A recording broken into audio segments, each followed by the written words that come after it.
বিভিন্ন ভাবে তারা সমস্যা সৃষ্টি করতেছেন, এরা জাতীয় মনোভাব করে চিহ্নিত হবে নাকি? এই সমস্ত শিক্ষক থেকে মাঠে রেখে যারা বিভিন্ন বলতেছেন, ফোনের মাধ্যমে বলতেছেন, ভার্চুয়াল মিটিংয়ে বলতেছেন, লাইভে বলতেছেন যে আন্দোলন স্থগিত করা হয়েছে, আন্দোলন নাই। আমার কাছে কালকে থেকে শত শত ফোন আসতেছে, ভাই আন্দোলন নাকি স্থগিত। আমি বলতেছি আন্দোলন যারা ডেকেছে তারা কি একবার বলেছে আন্দোলন স্থগিত? সিলে কান নিয়েছে, কানের উপর হাত দিয়ে দেখেন কান নিয়েছে কিনা।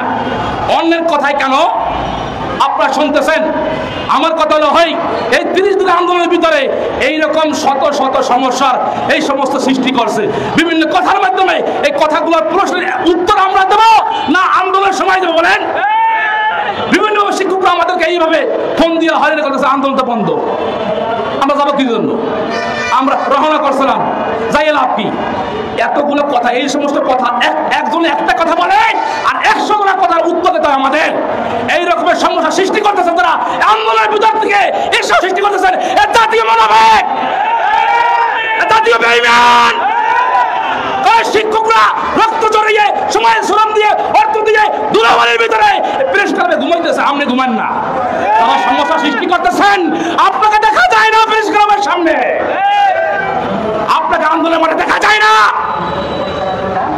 এই সমস্ত পায়তারা বন্ধ করতে হবে, এই জাতিকে উদ্ধার করতে হবে, এর থেকে কোনো রেহাই নাই।